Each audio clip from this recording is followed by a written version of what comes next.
Now, I don't know about you, but I've certainly been guilty of this in the past, and I see it happen every single day with the business owners that I work with, is we can be really good at setting the goals and not quite so good at actually following through with them. So there is a next step here to make sure we achieve this massive vision.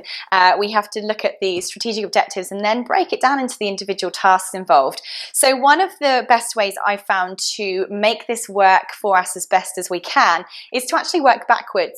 So if we've now got our big vision, let's look at breaking those down into some major goals or major objectives for the company and decide by when, what deadline those major goals or objectives have to actually be achieved by.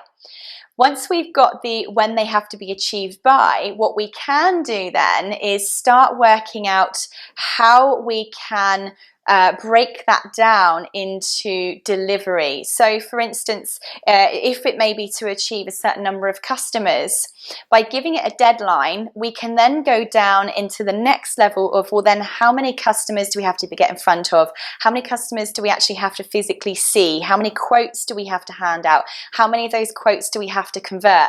Therefore, how many hours per day are we going to have to do lead generation, do quoting, go and see clients and so on, in order to actually make that happen? So by doing that work backwards strategy, it actually tells us very, very clearly whether or not we have a goal that's achievable or whether we're really setting ourselves up for failure. And it gives us the actual systems we need to follow and how much of what kind of work we have to do to actually achieve it. So it takes it from just an airy-fairy desire to an actual strategy.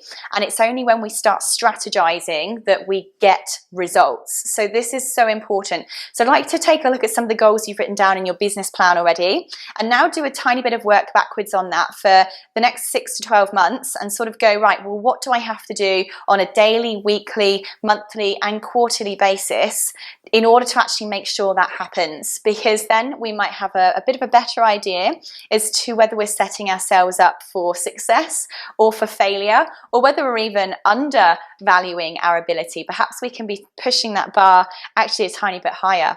So let's take a bit more of a look at some other goal setting strategies.